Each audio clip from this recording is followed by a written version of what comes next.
Yo, what is good, Knicks Nation? Welcome back to Knicks Media. This is Richie, and this is a series on my channel where I break down each player on the New York Knicks and read you guys my player profile. As you could tell from the title, I will be breaking down rookie power forward Obi Toppin and bring you guys my strengths, his weaknesses, his 2019 stats, and my projected stats for this season. Before I hop into the video, I just want to mention if you guys want to use my code RichieNY on manscaped.com, make sure you do so. It is excellent products over there on manscaped.com. If you guys want to get yourself a present for holidays, your father, your friends, please go check it out. I'll leave the link down below in the description, RichieNY for 20% off. With that being said, let's jump right into the Obi Toppin player profile. So as we know, Obi Toppin was the 8th overall pick by the New York Knicks in the 2020 NBA draft. A lot of people expected him to go top 5. I especially did. I heard there's rumors that the Knicks wanted to trade up actually to get Obi Toppin, but they were comfortable with their situation at number 8, and they were lucky to have Obi drop to number 8 in the NBA draft. So my expectations from Obi Toppin and my overall take on him before I get deep into the analytics and my analysis of him, I think that he is one of the most NBA-ready players coming out of the 2020 draft, surely because he's 22 years old, and offensively, he is everything you want to be ready to play on the NBA, because his body and his athleticism, I feel like, is going to make it an immediate impact in the league. It's a different draft pick from the Knicks because we're used to drafting guys in the first round like Kevin Knox and Frank Ntilikina that were kind of really young 19-year-olds. They're kind of looked at as long-term projects where we have to develop them over the years. Obi Toppin is a different story. He's a guy that is expected to come in and make an immediate impact on the offensive side of the floor, whether it's dunking all over the place, making contested layups, even stretching the floor and hitting some threes, mid-range jump shots. And I'm expecting Obi Toppin to come into the league this season and make an immediate impact. So with that being said, let's jump right into his stats. So he came out with 20 points per game, 7.5 rebounds per game, 2.2 assists, 1.2 blocks, 1 steal per game, and he shot 63% from the field, 39% from the three-point land, and 70% from the free throw line. So this was his last year at Dayton. These are his stats from 2019. I feel like these are solid stats for a power forward in NCAA. You know, shooting 39% from three-point land is pretty impressive. I'm pretty sure it was 42% from three in his entire career at Dayton. So he can definitely shoot the ball from three. He did not really shoot the ball a lot from three, so that's why his percentage is kind of high, but at the same time, he hit him. So hopefully that can translate in the NBA, because I feel like if he can space the floor and knock down those long-range jump shots as well as his, athleticism, it's going to make an immediate impact in the league. So here are my projected stats for the rookie Obi Toppin. I feel like he can come away with 15.3 points per game, 6.2 rebounds, 1.7 assists, 0.7 steals, 0.9 blocks, 55% from the field, 36% from three-point land, and 72% from the free throw line. So as you could tell, none of these stats are the same from his 2019 numbers, because obviously he was playing in college and there's way less competition and he was dominating. I don't expect him to come in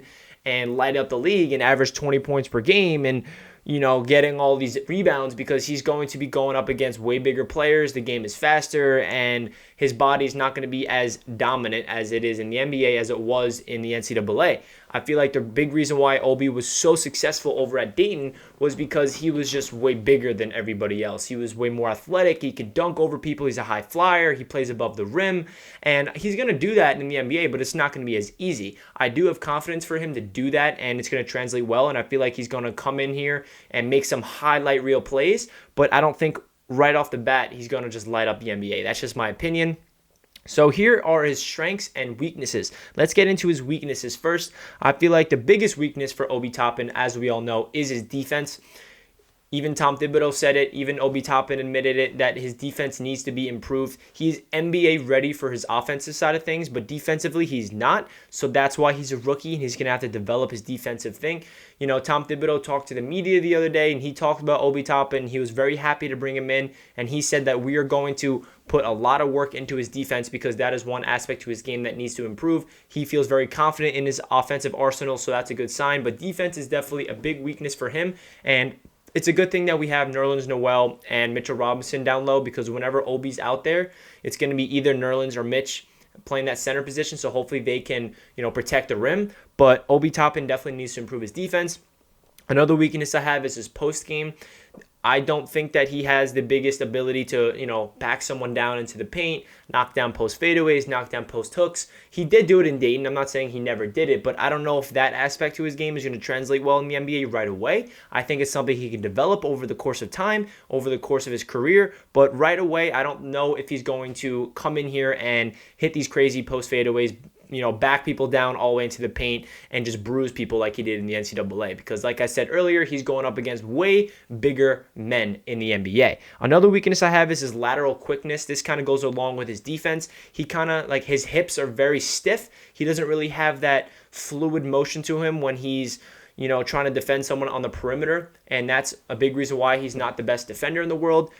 Athleticism is a big strength of his, which I'll get into, but the other side of his athleticism is it doesn't really translate to the defensive side of things. His vertical and everything about him athletically really benefits him on the offensive side of things, but unfortunately doesn't really help him out in the defense because he has stiff hips and it's hard for him to stay with some people on the perimeter. It's not really negative, it's kind of like a question mark, and I mentioned this already in the video. Will his game translate into the NBA right away? A lot of Knicks fans and NBA scouts think that the answer to this is yes. And I think it's a yes too, but it's definitely a question mark because we saw Obi Toppin dominate in the NCAA. He won College Player of the Year. He was superior to anybody on the floor at all times, but that's because he's going up against lesser competition. I mean, you can say this about any single prospect coming out of college basketball because they're going up against college players and then they're going up against NBA players. So the big question mark is, are they going to be able to translate well? And I think that Obi is going to be able to, but I have this as a weakness because it's just a question mark that's kind of unknown. Let me know down below in the comment section what you guys think. Do you think that Obi Toppin's game is going to translate well into the NBA right away? Or do you think it's going to take a couple of years? Or do you think this year he's going to win Rookie of the Year and he's going to light it up? Let me know. So that's his weaknesses. Let's get into some of Obi Toppin's strengths. So the first strength I have is athleticism. Like I said, there's two sides of athleticism. There's his vertical. He can, he's a high flyer and he's a high flyer in rebounding. So his athleticism really helps him out on the offensive side of things. But like I mentioned, it doesn't really help him on the defensive side of things because his lateral quickness is lacking. But I do have it as a strength because strictly of his vertical, his way that he can jump out of the gym, and he's just a high flyer.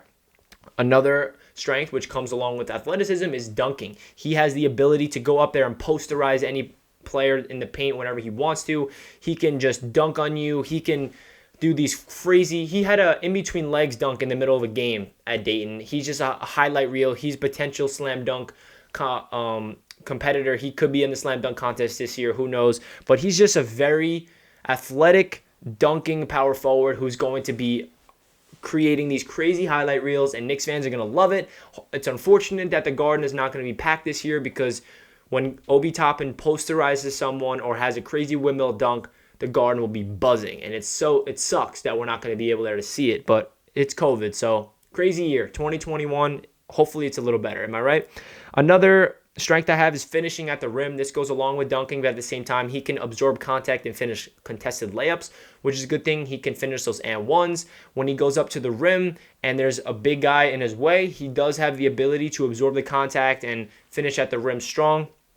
Another one I have is outside shooting. I have as a strength just because he shot very efficiently from college. In college basketball, he shot very efficiently from the three-point land and mid-range jump shot. So hopefully that part of his game can evolve and he can really expand his shooting because that's going to unlock his game to another level, in my opinion. Because if he's struggling from three and he's a guy that is only going to be, the pick and roll to the basket, finish at the rim, then he's going to be one-dimensional. We want him to be way more explosive in the outside shooting and everything, every aspect of his game. So I had this as a strength because he did shoot 42% from three in NCAA for his career. So that is definitely a positive.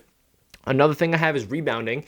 He averaged 7.5 rebounds per game last year, so that's solid for a power forward. Hopefully that can translate because we need him on the boards. Getting those offensive rebounds, I feel like that is another big strength of his because getting the putback dunks, getting his own miss, getting other people's misses. Obi Toppin is just an overall energizer. He's relentless when it comes to boards, and he's tireless worker. So hopefully that will translate into the NBA as well.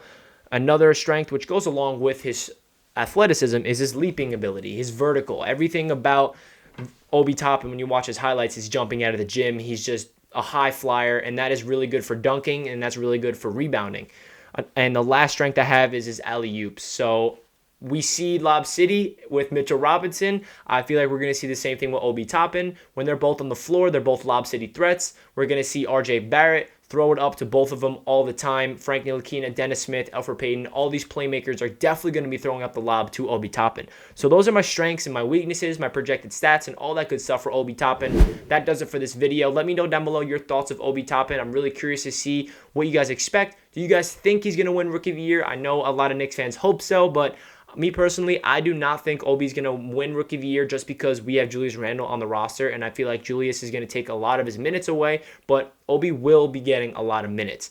And I don't know if he's going – I think he's going to be top 3 in Rookie of the Year voting, but I'm not going to sit here with a straight face and say Obi's going to win Rookie of the Year because I'm not that biased. I try to be as realistic as possible on this channel. So let me know down below if you guys want to tell me if he's going to win Rookie of the Year or not.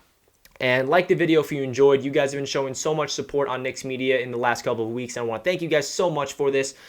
Knicks community is the best. I love going live with you guys. I love creating these player profiles. I love making 2K content. So again, if you guys are not already, make sure you subscribe to the channel. I got a lot of Knicks content coming up soon. That does it for this video. I hope you guys have a fantastic day. Let's go Knicks. I'll catch you guys in my next video. Peace.